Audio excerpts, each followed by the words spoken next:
Hey, entrepreneurs, we have a great episode in line for you with Kahn. She has been working with salespeople and developing a system for onboarding salespeople for 20 years.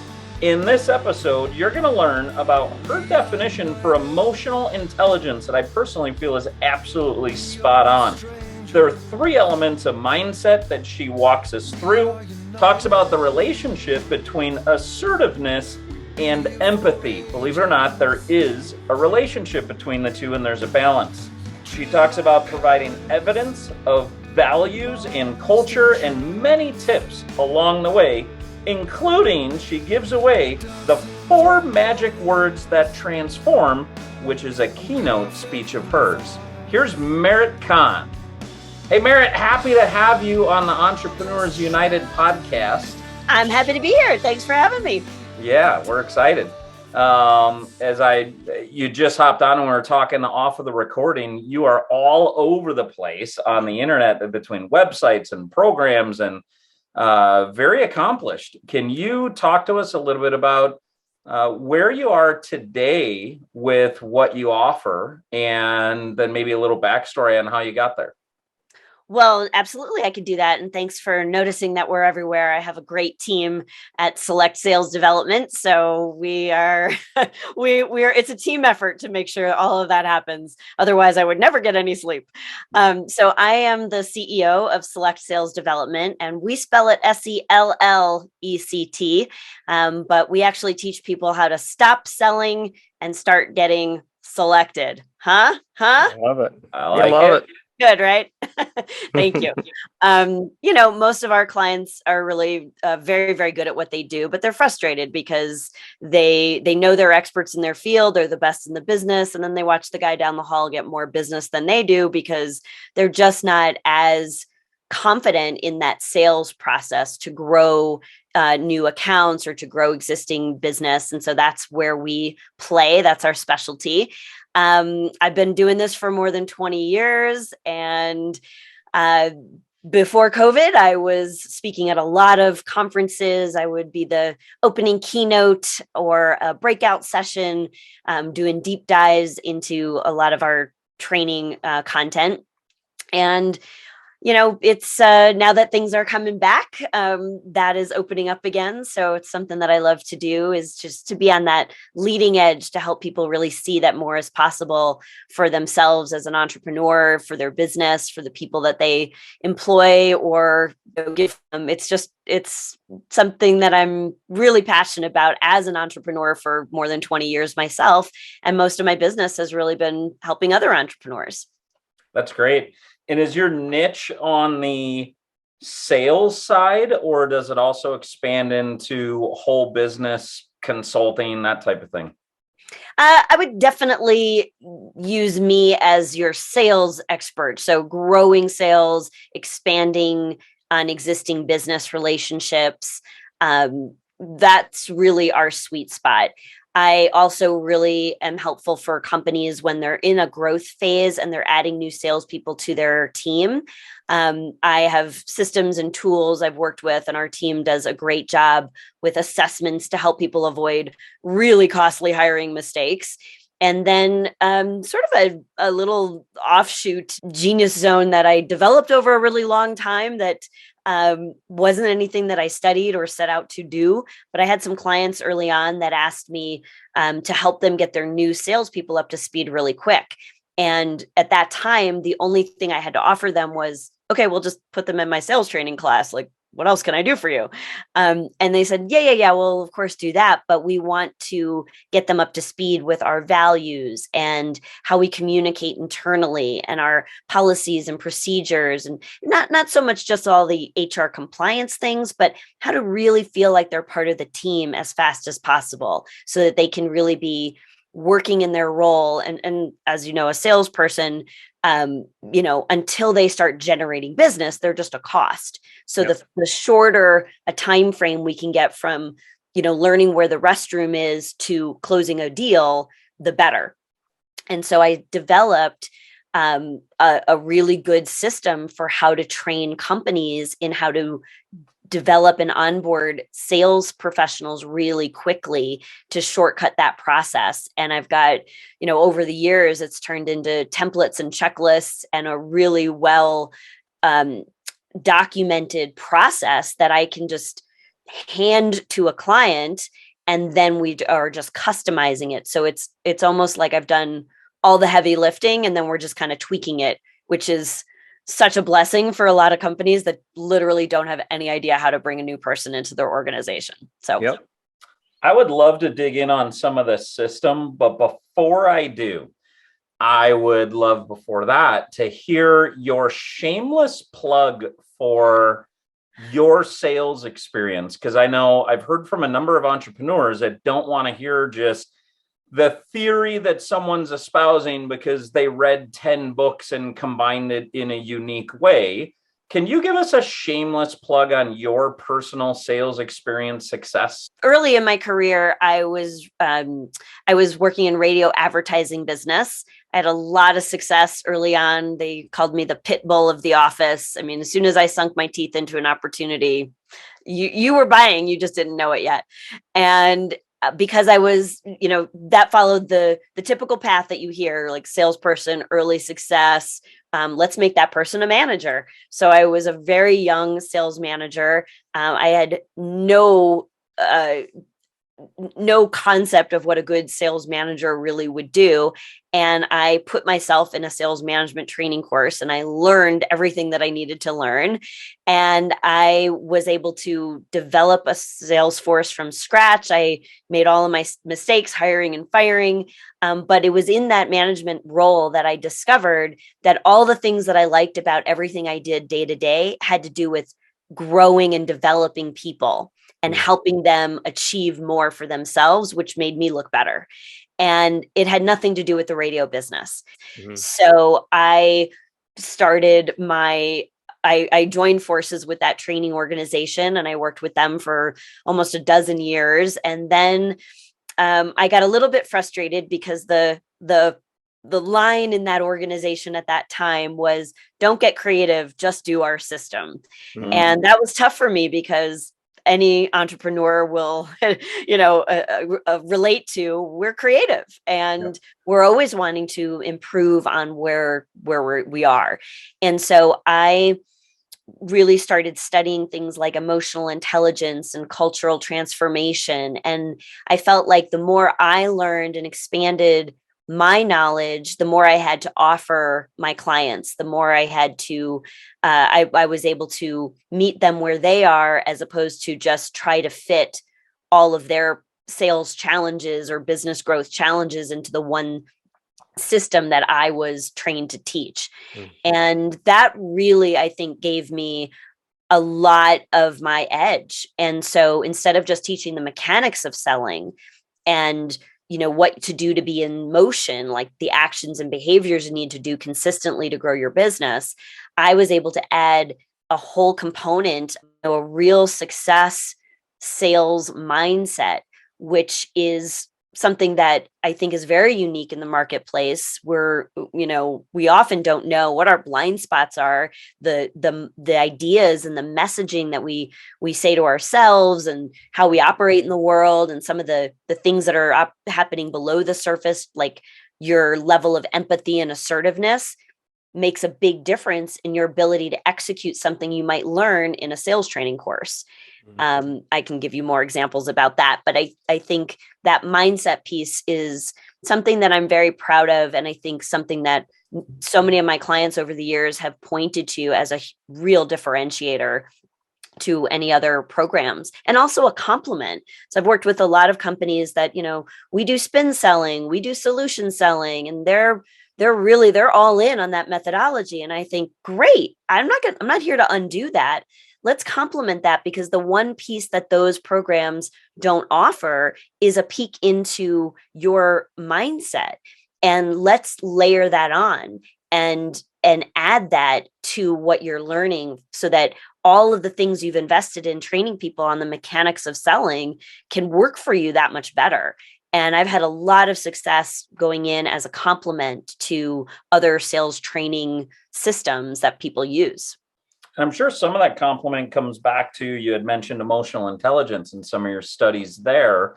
When you teach emotional intelligence, do you have a simple definition? Because I feel like it's very commonly misunderstood, or it's, 3 paragraphs of words for somebody to describe it.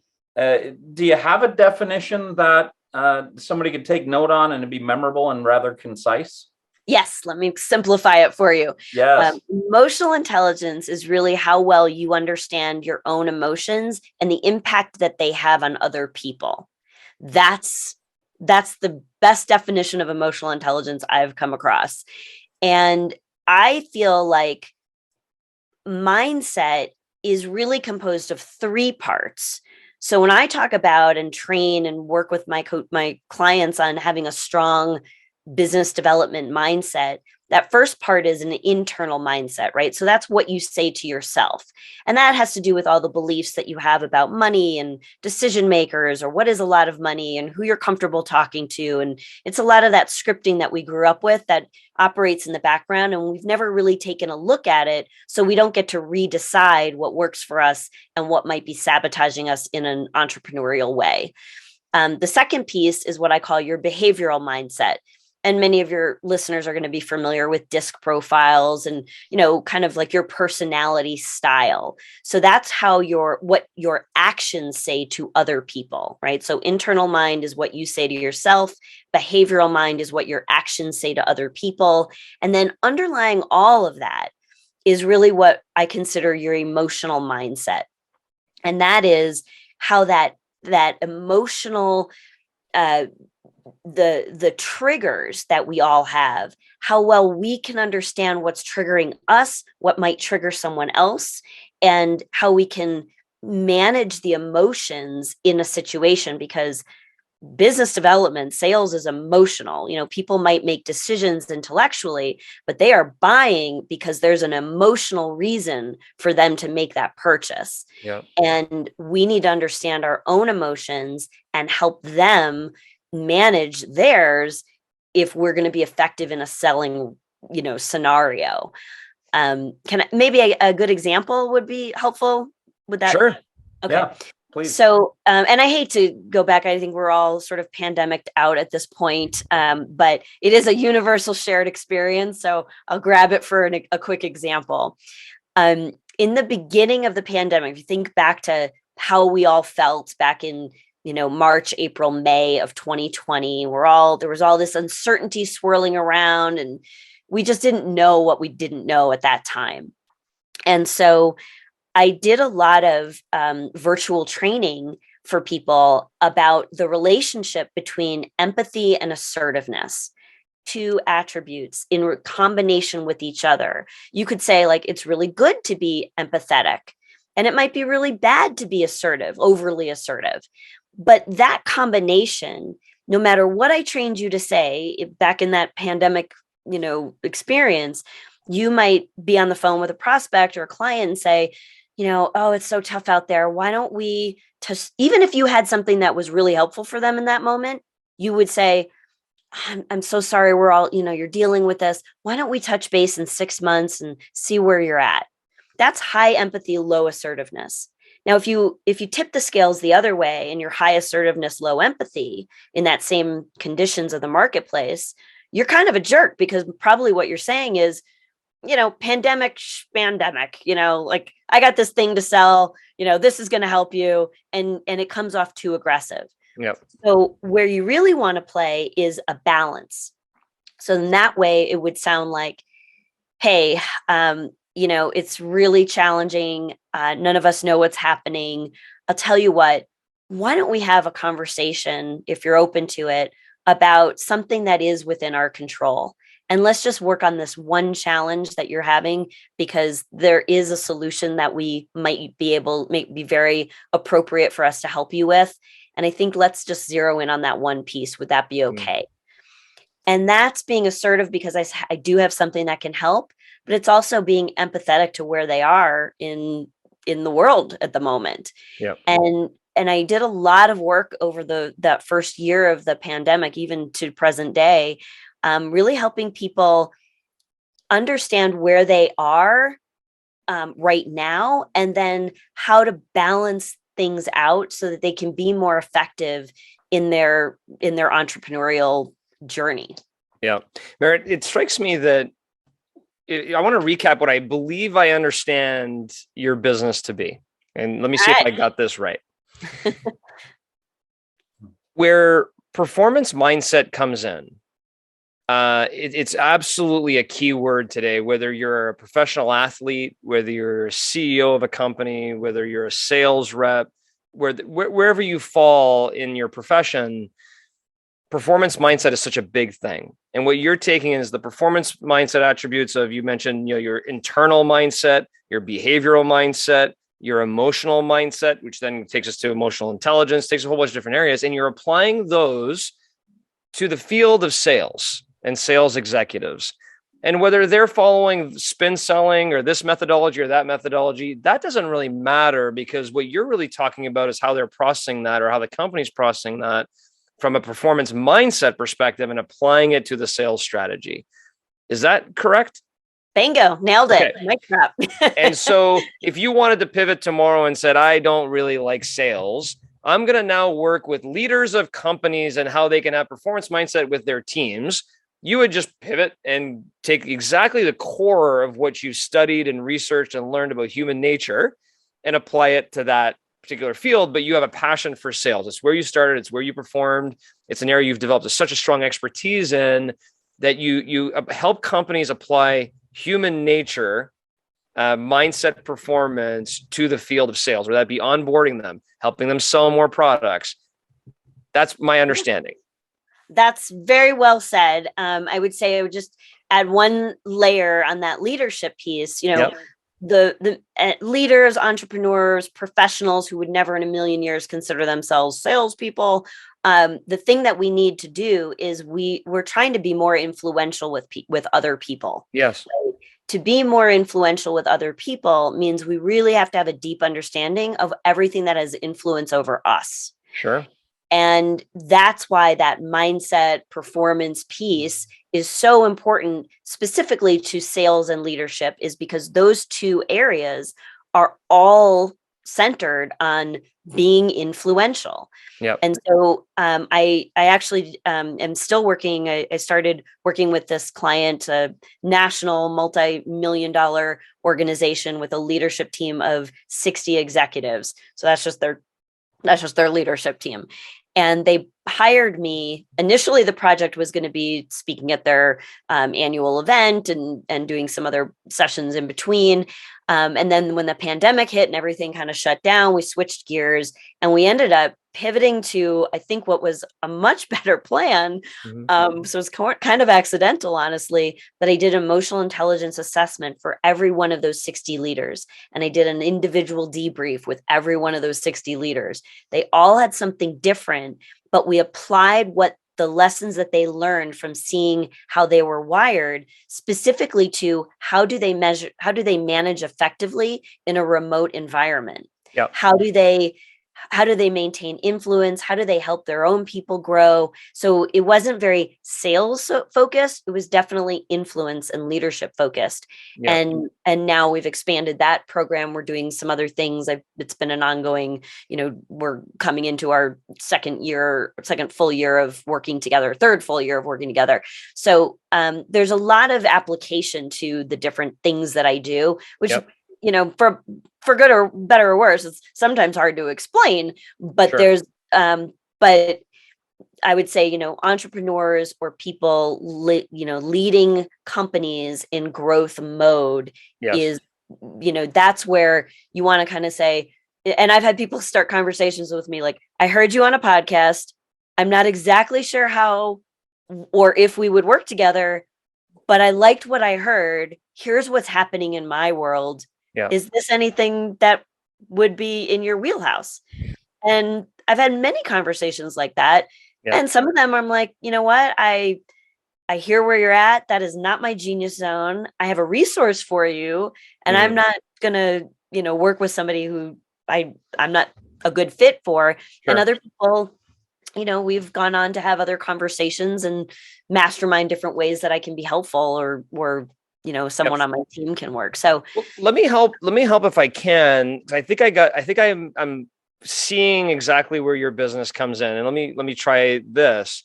If you're listening to this podcast and your company is growing and you view hiring salespeople as a cost, and therefore you're not doing it, you should call Merit.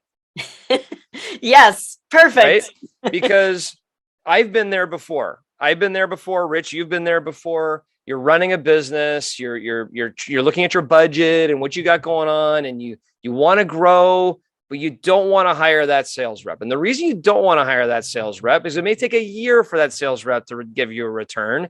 And that's a cost. I don't know if I want to do that. And you probably haven't perfected something you said, develop a system to onboard salespeople quickly so you can get a return on your investment. Right. How exactly do you do that? Now, you talked a little bit about coming up with a format system and a checklist. So do you go in and assess a company's onboarding process and training process and go, okay, it's taking you, 6 months to get this sales rep up to speed. What if we got them together in 3 and here's your savings? And now this is a return on investment. How do you do that exactly? Not from how do you do the checklist specifically? What is your system for doing that when you start working with a company? Yes, great question. So the first thing I do is I take a cold hard look at where you are right now. So the conversation is, okay, great. You just hired me in a sales role. Send me everything that you would send to a new hire. So you replicate the process, like hire me as the sales rep and show me, if I'm coming to your company, what you're giving me. Exactly. Gotcha. I want to see the agenda for my first 90 days. I want to see, any email exchanges. I want to understand everything about the process. Show me your training manual, put me in your online course, whatever you have. Yep. And most people at that point go, it's a little deer in the headlights and they have nothing, right? Yep. It's especially an entrepreneurial organization. Maybe they're hiring their first salesperson. They haven't gone through this process. So I first see where I'm starting from. The next piece of the puzzle is I give them a template that I've created all about the expectations that they have of somebody in that role. Okay. How would you know that somebody is meeting your expectations or not? You have to first identify every expectation that you have. And this is a living document. I start you off because I've done this 100 times. And so here's all the things that you should expect of a top performing sales professional. Mm-hmm.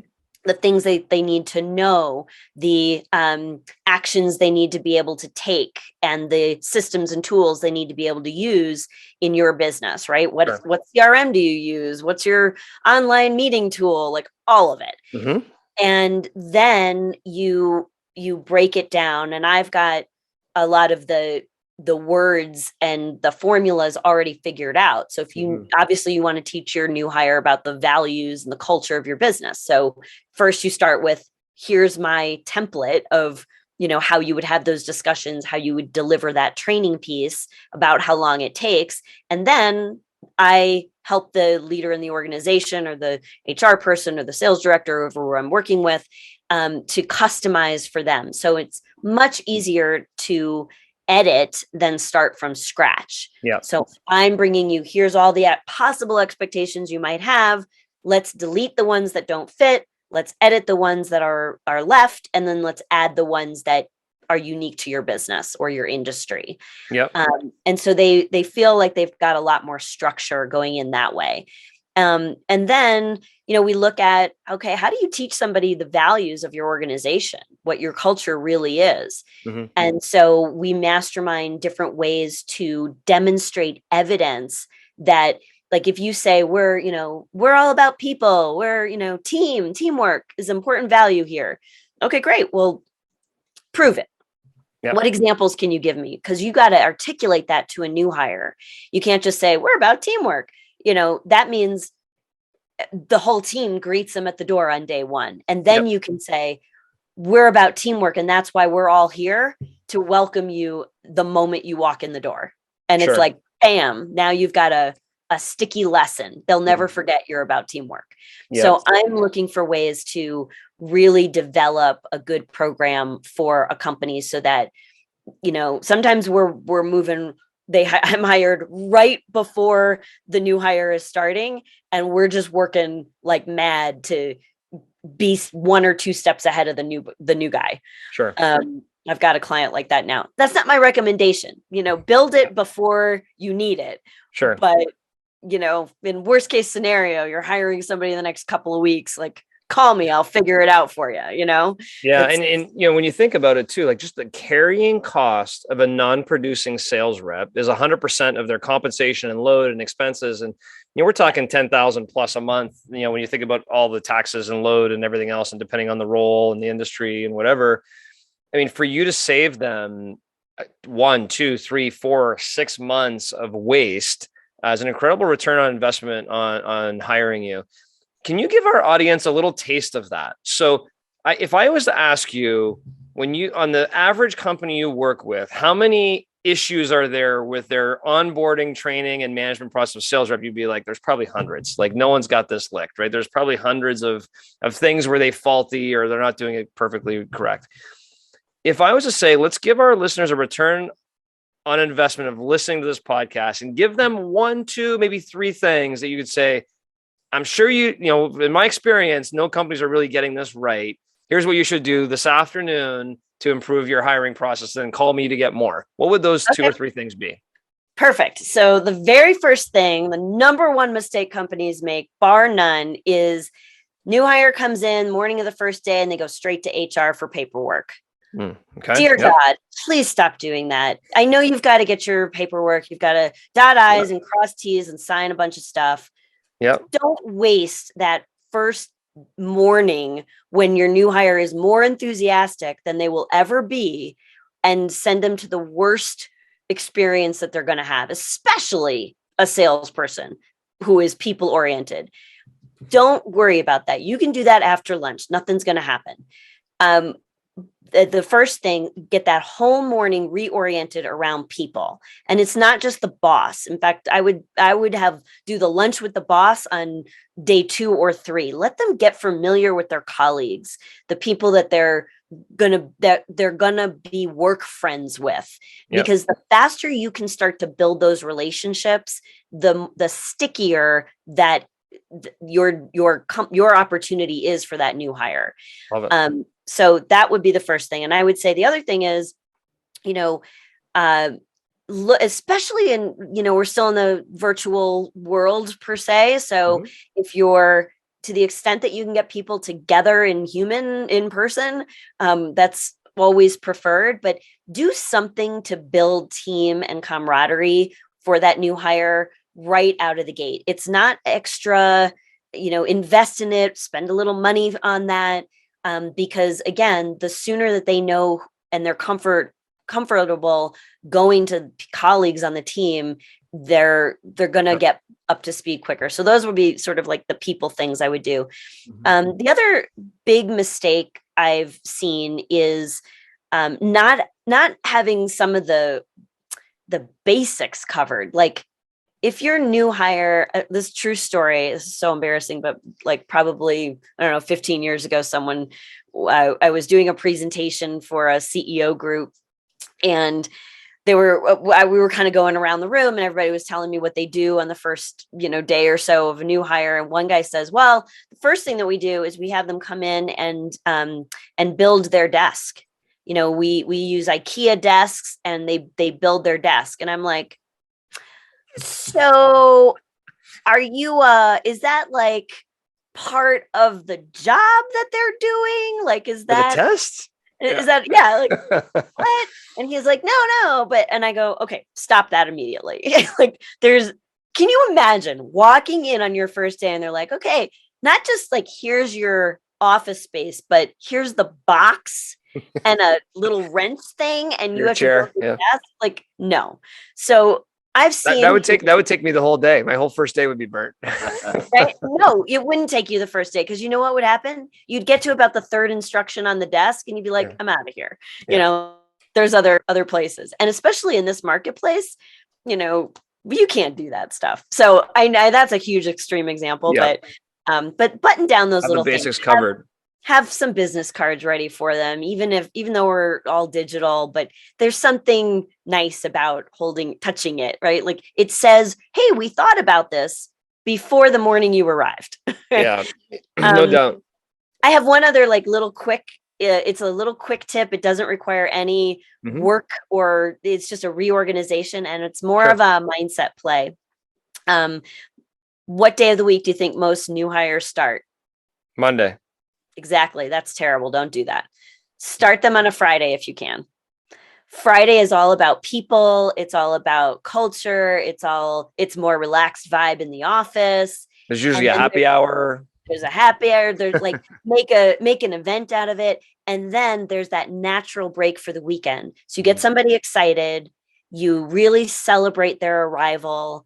Yeah. They go home. They're excited for a couple of days. Love it. And then they come back on Monday. It's like, okay, Friday was a get to know you celebration. Now we're going to get down to business. And I can't tell you how many times I have given that little tweak, and every company that has taken me up on that idea has 100% given me feedback that was an amazing, easiest change they ever made. Total difference in how somebody got acclimated to their business. So simple. Love it. So simple. Everything else is very complicated. Everything else has 18 steps. And so with an entrepreneur audience who have variable skill sets, some of them are very into finances. Some of them are very into marketing. What about the people who are not super salespeople, who go, Merritt, I don't want to be pushy about it. Merritt, I don't want to do that tactic thing. I don't want to like manipulate people. So, to go to a sales training, learn how to manipulate people, like my product should speak for itself. What do you say to them? Well, I first of all say to them, I couldn't agree with you more. Like, I'd hate it when people try to sell me. I am so quickly repelled by that. And the last thing in the world I'd want to do is turn more people into someone who's doing that to other people. Like, no. That's literally why we named the business SELLect, because we don't want you to be pushy and aggressive. We want you to ask good questions, establish rapport, meet people where they are so that they have a good opportunity to select to do business with you. And that's, so I don't know why I have been popular in this category, but I have worked with many engineers, engineering, manufacturing companies. I have zero engineering background. There is not a engineering bone in my body, but I have learned a lot about bearings and shafting and vibratory equipment. I mean, like, I've done a lot to learn. But what's fascinating to me is I've been able to train engineers with no sales background, no desire to be in a sales role. But I've learned how to teach them to use their expertise to ask great questions so that essentially they're not selling anyone anything. Yep. But because they've asked good questions that make their prospects and clients think deeper and differently about their challenge, that prospect has an opportunity to see, oh, wow, this guy really knows what he's talking about, or gal, right? Like this person is wicked smart and I need them on my team. I need to work with them. I need to buy what they've got. I need their solution. And it's not about learning a technique or a manipulative tactic. It's about learning how to infuse your expertise with some good questioning strategies so that you're having a meaningful conversation with people that can make a real difference for them. John, do you remember in the late 90s, you and I went to I think it was a Peter Lowe something success thing. And do you happen to remember Tom Hopkins was there? I do. And do you happen to remember the audio tapes. I think we either shared or you bought some of one and I bought some of another. And Tom Hopkins, I remember one of the things that we were taught there, because he comes from car sales side, and this is like the manipulation side, right? And this is a type of stuff that was taught 20 years ago or 25 years ago now, is like the tie down, right? At the end of making an assertion, you would tie someone down. Yeah. See what I'm saying? And he would teach that type of thing. And it was like this type of, verbal jujitsu that you would enact on someone. You certainly weren't doing it with them, and you certainly weren't asking a whole lot of questions. So I'm happy to hear you don't teach manipulation like what John and I have tried to forget over the last 25 years. And that you teach good questions, but I also come back to how. Like, if you're going to teach somebody, like, how do you ask good questions? I know it's probably not new to our listeners. There's open questions and there are closed questions. And here, like, beyond that, how do you frame good questions? Well, the first thing is I teach, and this is one of my most requested keynote topics now, is the 4 magic words that transform, and then fill in the blank: sales, leadership, everything. And it's the different, let me give you an example. So if I were to ask you, hey, are you interested in learning about all the services I offer? What's your probable response? Yes. No. Okay, I'm going to go with Rich on this one. John, you're too nice. No, the average person, like the average person, I'm walking by the mall and I got something to do, and they're like, hey, can I tell you a little bit about what I do? Absolutely not interested. I got something. Okay, I'm with you. Not interested. Okay, yes. Perfect. So because when I say, are you interested in something, I'm setting you up. It's easy for you to say, no, you're not interested. Now, if I were to ask you, are you open to having a conversation about what I might do to help? Not as the opener, but yes, that is much more inviting than are you interested in? That are you interested in poses much more of a yes or no. Are you open to? Nobody wants to present themselves as being closed. Exactly. And by the way, for those that are not on YouTube, over Merit's left shoulder, she has a pillow that says, "Are you open to?" So tell us more about that to start with. And I want to hear the other magic words, but tell us more about, are you open to, why you went there, and why you have a pillow in the background with that. Well, those are the 4 magic words. Are you open to? It's as simple as that. And the reason I have the pillow in my background is because I'm on, virtual meetings all day, and I want people, when they see me, I want them to look at my screen and remind themselves that they're open to hearing what we're really discussing, open to sharing with me the real issues, so that we can cut past the fluff and really have a straightforward conversation. It's also, honestly, a lot of times I'm looking in the camera, or I'm looking at the person I'm talking to and they're a little square, but sometimes I catch a glance at myself and it reminds me to be open to what they're sharing and who they're being and what they need in the moment. And that it's not about me, right? I'm staying open to be open for them. That's another reason why it's, selling is not about us making our goals and, accomplishing our objectives. It's about being a solution for our ideal audience, right? For, how can I'm only going to be a solution for you if I've done a good job up front to ask you questions so that we can discover for ourselves, both of us, that we are a match to help out. I don't want to waste my time with somebody who has a problem that I'm not suited for, and they don't want to waste their time with me. So, but are you open to, I think, really separates, one of those old school salespeople, like, those Tom Hopkins back in the day, and no shade to Tom Hopkins, like 20 years ago, that stuff worked. 20 years ago, you could say, sorry, I didn't have a pen with me. Can I borrow one of yours? Like, is Tuesday or Thursday better for you? I'm going to be in your area. The Like, alternate choice close. I remember how we taught that.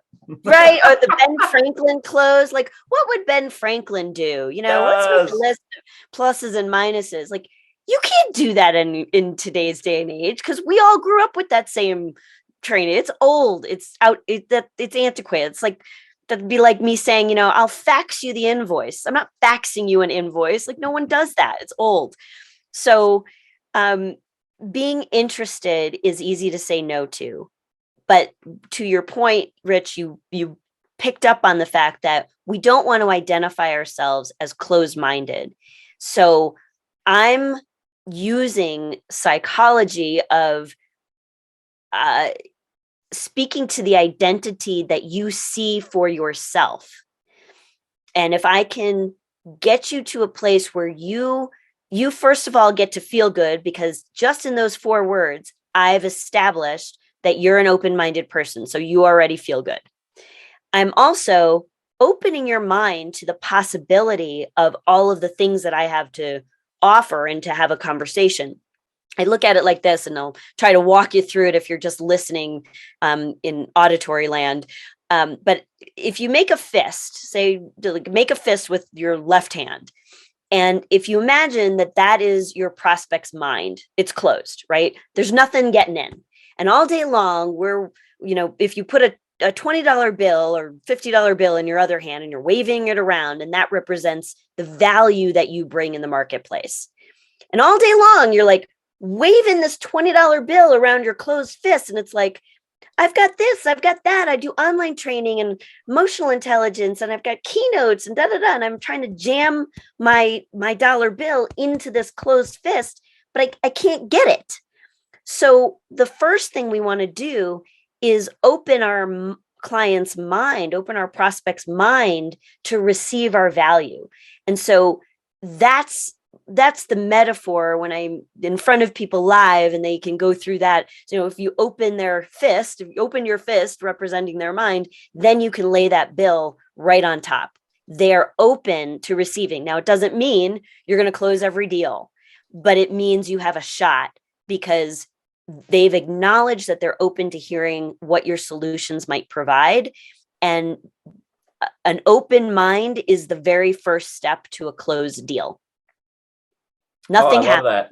And I would, I'd furthermore cut back the other way and say somebody that is closed-minded, they weren't going to say yes anyway. So by starting with, are you open to, if somebody's not open to, allow them to identify that up front, and don't waste either of your time by doing much more conversation. They weren't open to it to begin with. And that's okay. That doesn't mean they're a bad person. That means they identified themselves as opting out really early in the process, because it's a brilliant question. And thank you. It is. So I had a great example for myself in my own business, because I'm out there always practicing what I preach. But yesterday I had a conversation with someone. I'd done this webinar a couple of years ago. Guy signed up.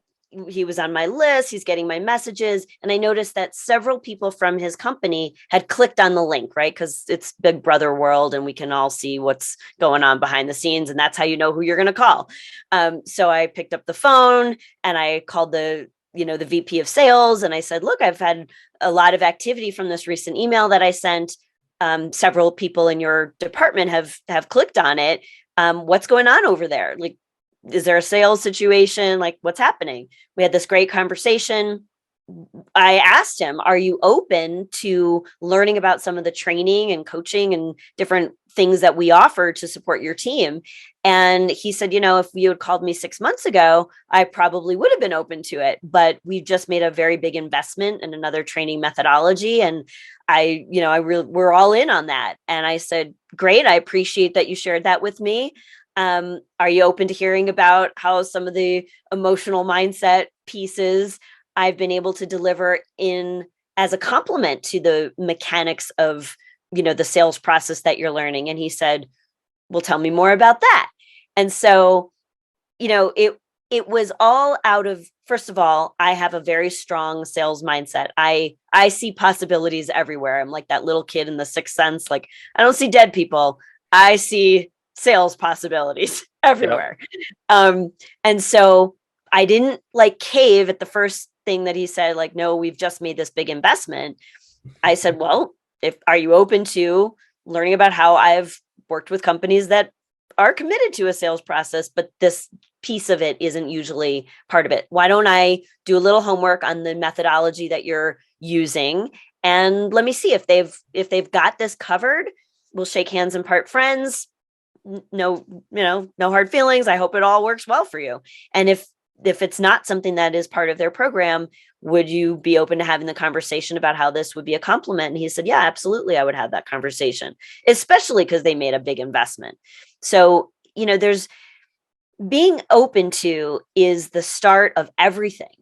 And, I will sound like a broken record, but you can't make a sale to a closed mind. The first step to a closed deal is an open mind. And that's, I think, what I've experienced over the 20 plus years I've been doing this, is when we're trying to be pushy and convincing of how great our stuff is, it's because we're trying to get past that. I'm not open to hearing what you've got. We're trying to get past that closed mind.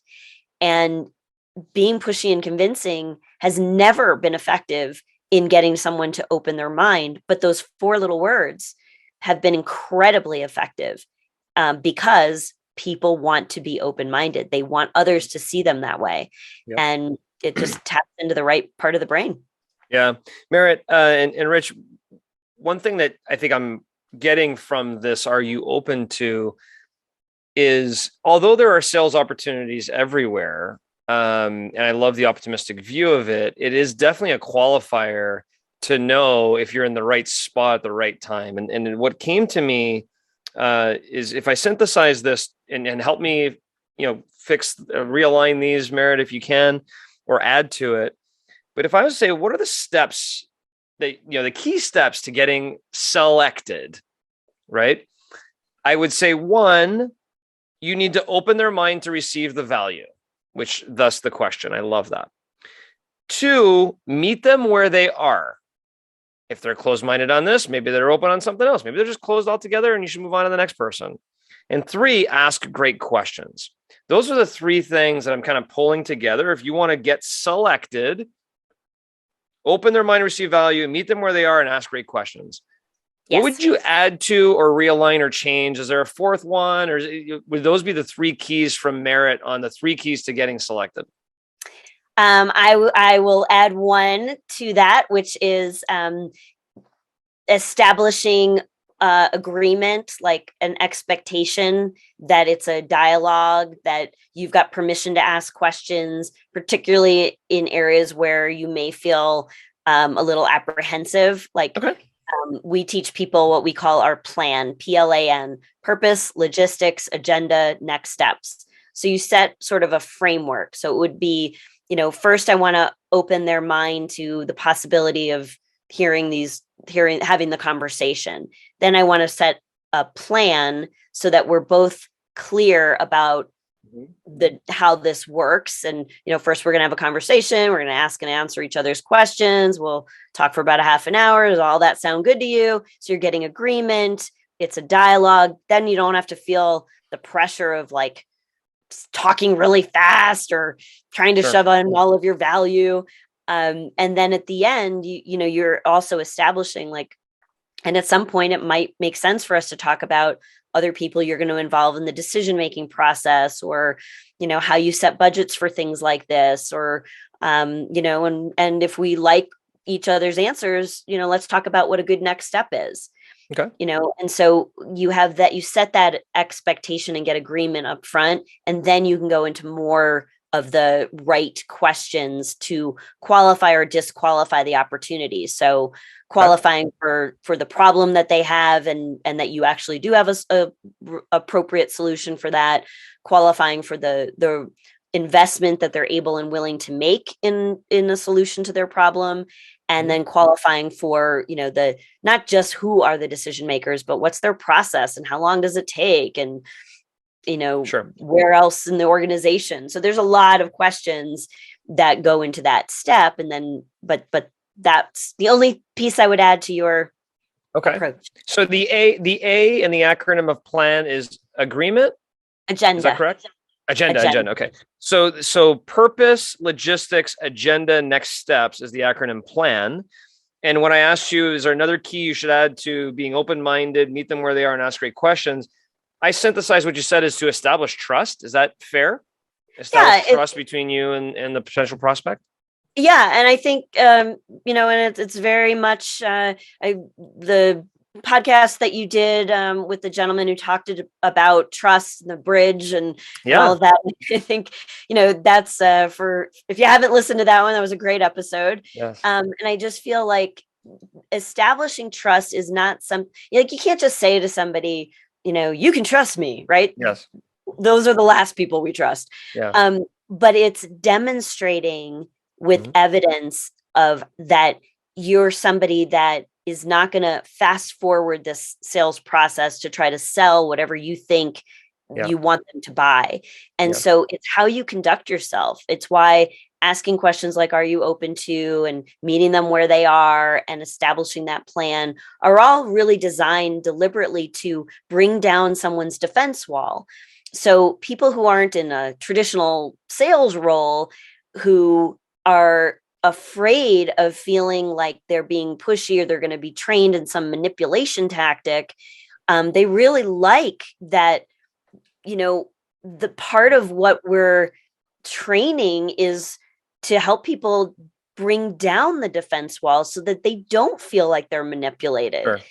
And while it is technically a technique you would learn to create that environment and context for someone, it's really it's coming from a good place, right? You're going to use your powers for good, not for evil. You're not learning sales techniques to manipulate. You're learning techniques to help someone lower the defense wall so they can have a real conversation so that you're not manipulating them. Yeah, exactly. I love it. And Merritt, I was looking through your bio, and you have such an amazing name for the industry you're in, because the word merit, I've seen you do plays on it different ways.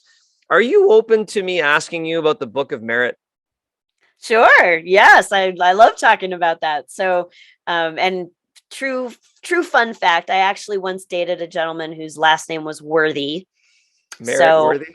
I could have been merit worthy. That would have been awesome.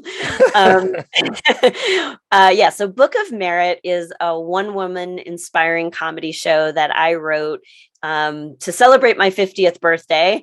And the idea is that I literally rewrote my entire life story through the lens of a stand-up comedian. Wow. And I think, you get to 50, we've all experienced ups and downs. We've had health issues and relationships issues and business issues and all the things.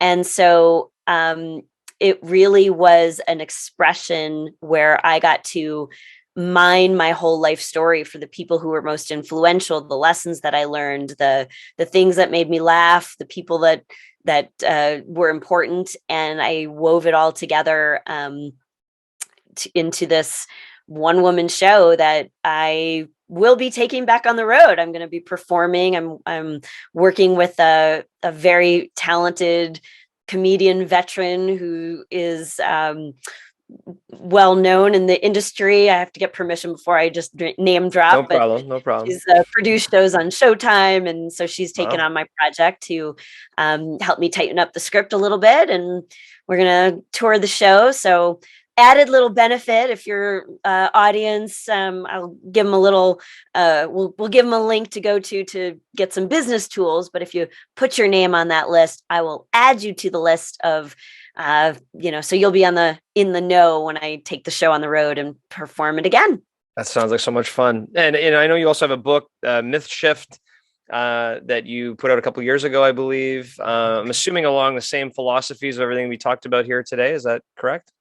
I think it's funny. I heard one. So I published that book in 2016, Mm-hmm. and somebody recently told me go back and reread the last chapter of your book, the last chapter that you wrote, which happened Yeah. to be the last chapter in the book. And when I did that, I realized that was the closest to what I'm doing now. Because in that process, if you've ever written a book, you kind of get to that point, and your ideas and your experience and things evolve.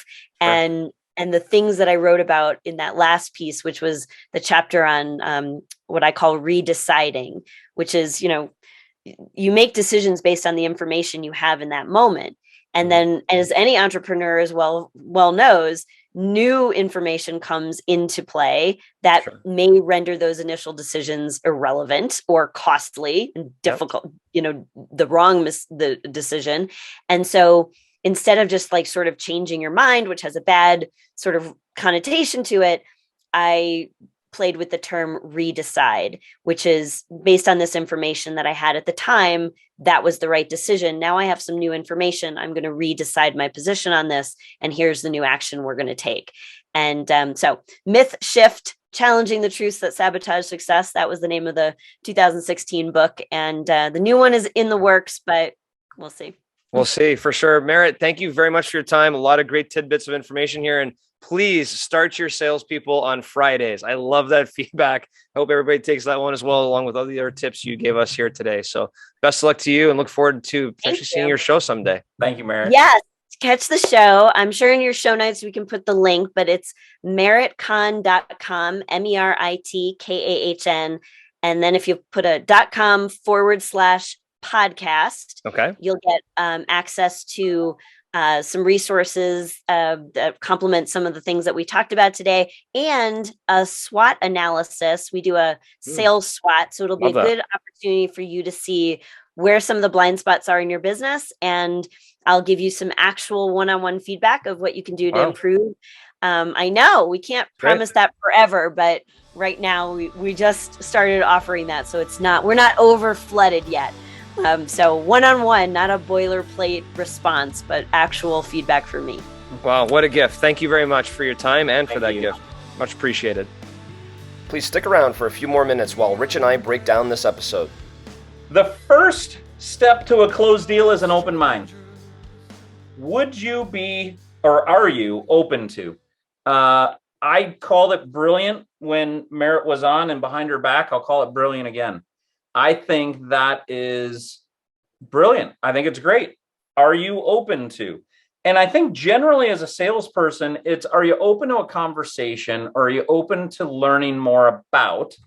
And I think the way that's positioned really helps someone identify their genuine level of openness. And as I said, if they're not open, allow them to identify themselves early so that you could save yourself time and them time. Yep. Yeah, exactly. I think that's a big piece. Like, a lot of salespeople now are scorecarding their prospects in the interest of spending more time with prospects that are more viable for doing business together than not. And by just simply asking that question, you'll probably get honesty from people. She gave us a really good example. I'm not really open because we just signed a contract with somebody else, so I'd be wasting your time, right? That's not because they're a bad person. They're giving you honest transparency right off the bat, which I would love to get, rather than spending hours and traveling to try and get their business to find out I'm not going to get it anyway. But that's a really good way to approach it. But then on top of that, it's so welcoming. It's just a very welcoming, are you open? I want to be respectful of you. And if you are, you're almost giving me permission to tell you more about my product and service. So I really love that. It's easy to see why she has a keynote on it. Yeah, no question. I love it. The 4 words. And the thing that really struck me too, that, she was talking really throughout this about a new age of sales, right? It's don't sell because that's sleazy. Get selected. And the way you get selected is you open up these doors of trust. But the one thing that struck with me as something that most of the top salespeople I've ever worked with do really, really well is they meet people where they are. And I love, she gave a really example earlier about, are you assertive, or do you have too much empathy, or where's that balance of meeting people where they are and understanding where they are? And Um, you know, Mike Hirsch, who you know very well, CEO of one of our companies, the one thing he does really well is he calls his client just to check in on them and say hi. Not to check in and go, oh, you want to see my product of the month? Like just checking in and say, hey, how things are going. I saw there's a flood in Texas. How are things? I'm just checking in, like just building that because he genuinely likes them. And then they genuinely select him to do business with, because it's just that meeting people where they are, be empathetic, but also if they want to talk about your service, you're assertive about what you can do and you can do the best at it. So that whole meet customers and prospects where they are kind of struck a chord with me, that most top salespeople I've ever worked with do that really, really well. Well, and you're right. Mike's always been good at demonstrating that he really cares before he tells somebody that he wants them to be a customer. I mean, it comes back to that old phrase of nobody cares what you know until they know how much you care. And Mike's a great example of that.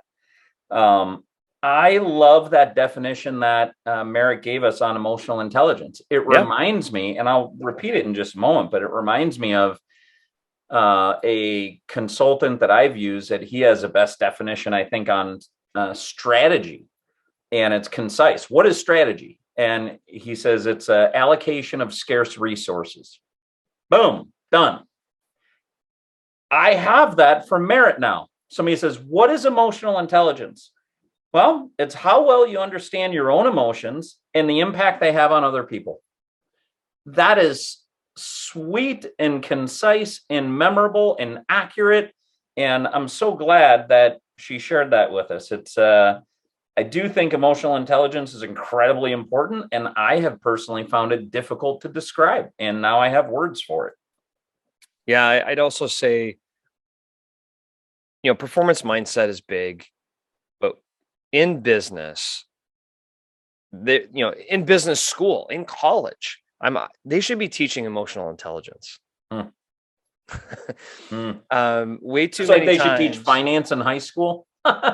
Yeah, right. Like they should teach some of these things that are real life skills at some point along the educational journey. Just on emotional intelligence alone, I just gave you an example of most top salespeople I've ever worked with are really, really good at meeting customers where they are. Most salespeople or sales leaders, and I'll even say entrepreneurs, that I've seen really, really struggle in their craft is when they don't have the emotional intelligence. They aren't able to get a handle on their emotions and how their emotions really affect their team even more so. And that really is a limiting factor in their ability to execute their goals. So I love that definition as well. And I love the way it dives into performance mindset, that your performance mindset needs to be internal, behavioral, and emotional. So, you have to have those three really, flying on all cylinders in order to have strong performance mindset in your craft and what you're trying to accomplish. One of the things we didn't spend a lot of time on, but struck me, was when she was talking about values and culture when onboarding, I'm sure not just a salesperson, but any new person to the business, that she talked about providing evidence.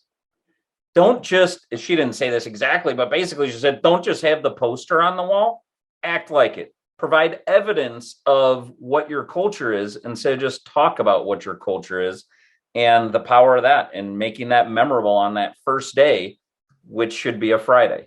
Yeah. I mean, the tips we got there, are you open to me asking you if you've ever had a perfect onboarding experience? Perfect. No one's perfect. And just there alone, I have messed this up so many times, Rich. The amount of times that I'm like, oh my gosh, it's Monday and Rich is starting today. Oh my God, I'm not ready. I got to call. Go to HR. Just go get your paperwork done. It'll buy me an hour or two, before I figure out what I need to do with you next, right? We mess this up so bad as just a society. The ability to just onboard someone the best way, and what she reminded me of too. My most successful onboardings, accidentally. Not because this was intentional, but I like the idea of intentionality going forward. is when I've had, not forget salespeople, when I've had team members, new team members start the week of or right in and around an annual conference for the company. They come to the annual conference. They don't know anybody. They don't know anything. They get completely jazzed up because they're hanging out with their colleagues the whole time. They get to meet everybody in the company, especially if you have people across the country, right? They get to meet everybody. They get back to the office and they're like, I love this company. This is awesome, right? And what a great similar philosophy is start them on a Friday. Have fun. Do a team building experience. Let them over the weekend go back home and tell their family about how awesome this was. It's so important. It's so simple. It's so simple. And I really believe that Merit can help companies just really get a return on investment right there, which is why I think she focuses on that a little bit, is get those people started on the right foot, get them fully engaged in the business and performing. Now it's an investment, not a cost. Now you'll want to hire more salespeople and your sales will keep growing, and we rinse, repeat, we keep going and have success with that process. Well, starting somebody at an annual conference or starting somebody on a Friday are examples of a culture first onboarding process. Yep. Which she highlighted well and is so important.